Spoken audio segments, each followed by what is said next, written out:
안녕하세요. 꽃보다 어르신을 발표하게 된 민서영, 윤정빈입니다. 목차는 설계 배경, 거주자 분석, 스페이스 프로그래밍, 디자인 컨셉, 이미지 서치로 구성되어 있습니다. 노령 인구를 위한 주택으로 목표를 잡은 저희의 설계 배경은 이러합니다. 고령 사회는 65세 인구 비중이 14% 이상인 사회를 말합니다. 대한민국은 고령화 사회에서 고령 사회로 진입하는데 단 17년밖에 소요되지 않았습니다. 다른 나라의 사례를 보면 일본은 24년, 미국은 69년, 프랑스는 115년이 소요되었는데 이 중 한국이 가장 빠른 것을 알 수 있었습니다. 저희는 사회적 문제의식을 통해 노령 인구에게 어떠한 문제가 존재하는지에 대해서 알아보았습니다. 노령 인구의 문제는 첫 번째, 독거노인의 증가, 두 번째, 노년층의 우울증 증가, 세 번째, 노년층의 경제적 불안감, 네 번째, 간병 및 요양 문제가 있습니다. 첫 번째 문제인 독거노인이 점차 연도가 지날수록 증가하는 모습을 보이고 있습니다. 2015년에는 18.4%에서 단 3년 사이인 2018년에 19%로 증가한 것을 알 수 있습니다. 두 번째 문제점이 노년층의 우울증이 증가되는 것을 볼 수 있습니다. 우울증이 진료 인원이 60%가 노년층인데 그중 70대 이상이 가장 높은 것을 알 수 있습니다. 세 번째 문제점인 경제적 불안감을 통해 노인이 상대적으로 빈곤하다는 것을 알 수 있습니다. 이러한 문제들 중 저희는 노인의 우울증에 대해서 살펴보았습니다. 기억력 저하, 식욕 부진, 통증 이러한 문제를 통해 우울증을 유발하며 이로 인한 노인의 자살률이 증가한다는 것을 알 수 있습니다. 이러한 문제점을 살펴보고 해결 방안으로 외로운 노년층들이 우울증이 커져가는 현대사회 속에서 서로 건강하고 대화의 장을 이루어 갈 수 있는 유대감이 깊은 노인 쉐어하우스가 목표입니다. 노인들의 새로운 주거 방식으로 떠오르고 있는 시니어하우스입니다.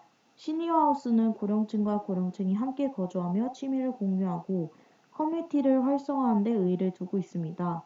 단순 주거 문제의 해결 중점이 아니라 시니어의 고립을 해소하고 노년의 삶을 긍정적으로 변화시키는 것이 시니어 쉐어하우스의 목적입니다. 다음은 거주자 분석입니다. 먼저 민할머니입니다. 민할머니는 67세이시며 직업은 수묵화 동양화 화가이시고 성격은 조용하고 온화하며 취미는 식물, 화단관리, 클래식 음악 듣기, 차를 마시며 시간을 보내는 것을 좋아합니다. 민할머니의 요구사항은 그림을 그릴 수 있는 개인 작업실이 필요하며 햇빛이 잘 드는 화단이 있었으면 좋겠다는 요구사항이 있습니다. 다음은 윤할머니입니다. 윤할머니는 65세로 성격은 유쾌하고 활발하며 직업은 가구 제작사이고 취미는 잡지 보는 것을 즐기고 트로트 음악을 좋아하고 요리를 잘합니다.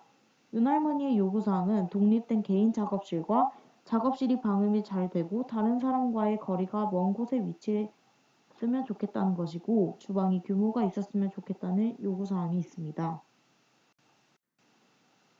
다음 김할머니입니다. 김할머니는 68세로 성격은 밝고 엉뚱하시며 직업은 작가입니다.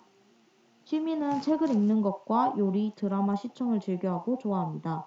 김할머니의 요구사항은 서재가 필요하고 창문 밖으로 바라보는 조경이 좋았으면 좋겠다는 요구사항이 있습니다. 다음은 정할머니입니다. 정할머니는 64세로 성격은 유쾌하고 낙천적입니다. 직업은 스타일리스트시고 취미는 쇼핑하는 것과 운동하는 것을 좋아합니다. 정할머니의 요구사항은 크기가 큰 드레스룸이 필요하고 편안하게 운동할 수 있는 공간을 필요로 합니다. 다음 타임테이블입니다. 정할머니를 빼고 모두 집에서 머무르며 경제활동에 물러나 여유시간이 많은 것을 알 수 있습니다. 노인들로 구성된 쉐어하우스로 공용시간을 보낼 공간, 특별한 개인 공간 위주의 설계가 필요하다고 생각합니다. 다음은 스페이스 프로그래밍입니다. 저희는 공용 공간과 할머니들의 개인 작업실이 1층에 위치해 있습니다. 2층에 침실을 두고 김할머니와 정할머니의 필요 공간을 침실에 같이 구성하여 면적을 크게 하고 민할머니와 윤할머니의 침실은 잠자는 개인 공간으로 구성할 것입니다. 2층에 테라스를 넓게 두어 공용 휴식 공간으로 사용할 것이고 노인을 고려해 계단 양쪽에 다 손잡이를 설치하여 노인을 위해 맞춤 설계할 것입니다. 저희가 가장 특별하게 생각하는 공간은 별채입니다.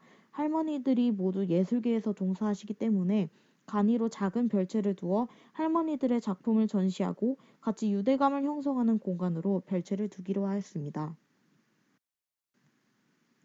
다음은 설정 과정입니다. 저희는 노인의 원활한 소통과 긍정적인 노인의 삶을 위한 주택 중 예술인들이 모여 사는 쉐어하우스 형태입니다. 그리고 예술가들은 각 개인마다 매력과 색을 가지고 있다고 생각합니다. 따라서 예술계에서 종사하는 사람들끼리 함께 거주하며 유대감을 형성하고 서로가 가지고 있는 매력과 색을 융화시켜 더욱더 소통이 원활하게 이루어진다고 생각해 톤인톤 컨셉으로 결정했습니다. 먼저 컨셉을 세부적으로 설명하기 전에 각 색깔들이 가지는 심리적 효과에 대해서 말씀드리겠습니다. 파스텔 톤은 원색의 화이트를 가미한 색이고 따뜻하고 산뜻해 보이며 부드럽고 퓨어한 톤을 보입니다. 파스텔 톤은 달콤하고 부드러운 여성스러운 이미지를 주며 밝고 따뜻한 느낌을 주는 효과를 나타냅니다. 다음은 비비드 톤입니다. 비비드 톤은 원색에 가까운 강렬함과 고유의 색을 나타냅니다. 경쾌하고 발랄해 눈에 잘 띄며 생기를 불러일으키는 효과를 줍니다. 예를 들어 녹색은 유익한 신진대사의 작용을 활발하게 만들어주는 것처럼 이러한 각각의 색을 통해 심리적인 효과를 알 수 있습니다. 다음은 딥 다크톤입니다. 딥 앤 다크톤은 전체적인 톤이 어둡고 원색들이 가장 어두운 색입니다. 무겁고 장엄한 느낌을 나타내어 마음을 다잡거나 집중력을 높이는 데 심리적 효과를 줍니다. 강한 억압에 대한 저항심이나 장엄함과 권위의식 등을 표현하는 데 많이 사용됩니다. 다음은 내추럴 톤입니다. 내추럴 톤은 밝고 자연에 가까운 색이며 마음이 편안해지고 안정적으로 느껴지게 하는 심리적 효과를 보여줍니다. 사람의 피부색이나 자연 친화적인 색으로 우리 주변에서 자주 볼 수 있으며 친근한 효과를 주고 있습니다. 저희의 전체 컨셉은 톤인톤입니다. 톤인톤은 컬러가 달라도 밝기와 농도가 같은 색 조합을 의미합니다. 즉 같은 톤의 배색을 뜻합니다. 이러한 톤인톤의 컨셉에서 저희는 분야가 달라도 그들만의 색을 가진 예술가들이라고 정의할 수 있습니다. 키워드 설정입니다. 파스텔 톤은 부드럽고 퓨어하며 휴식 공간에 적절합니다. 색이 주는 감정 효과는 마음이 편안해지고 기분이 좋아지는 효과를 줍니다. 비비드 톤은 경쾌하고 발랄하며 개인 공간의 침실에 적절합니다. 색이 주는 감정 효과는 개인의 취향에 따라 공간이 달라지고 개인의 개성이 드러나는 것을 알 수 있습니다. 딥 다크톤은 경직되고 무거우며 작업 공간에 적절합니다. 색이 주는 효과는 집중력을 높여주고 마음을 다잡게 하는 효과를 줍니다. 내추럴 톤은 편안하고 안정적이며 공용 공간에 적절합니다. 색이 주는 효과는 편안하고 집이 안식처가 되는 느낌을 줍니다. 저의 큰 네 가지 키워드는 파스텔, 내추럴, 딥다크, 비비드입니다. 먼저 파스텔의 세부 키워드는 부드러운 퓨어함입니다. 적용 공간은 별채이며 의미는 휴식과 공용 공간이며 각자의 취미 생활을 공유하며 휴식을 취하는 공간입니다.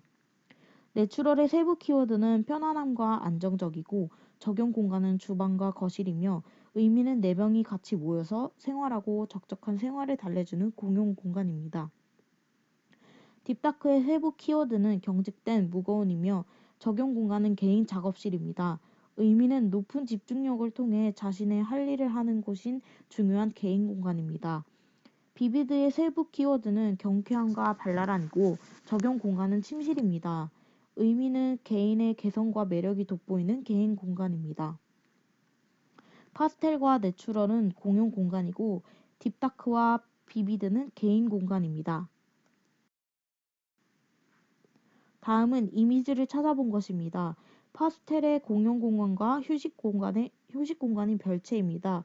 별채는 천장을 높게 하며 큰 창을 둘 것입니다. 내추럴의 공용 공간인 거실입니다. 폴딩 도어로 창을 두고 마당과 드나들기 쉽게 하며 4명이 거주하는 공간이므로 넓게 구성할 것입니다. 딥다크의 개인 공간이 작업 공간입니다. 집중력을 발휘하고 개인의 생활이 보장되는 곳입니다. 할머니들이라 큰 창을 두고 조경을 잘 보이기 위해서 큰 창을 둘 것입니다. 비비드의 개인 공간인 휴식과 잠을 취하는 침실입니다. 개개인의 개성과 바램이 보이는 사적 공간으로서 작가 할머니는 큰 책장, 스타일리스트 할머니는 큰 드레스룸을 두는 것처럼 각 개인의 요구를 충족시키는 공간입니다. 이것으로 발표를 마치겠습니다. 감사합니다.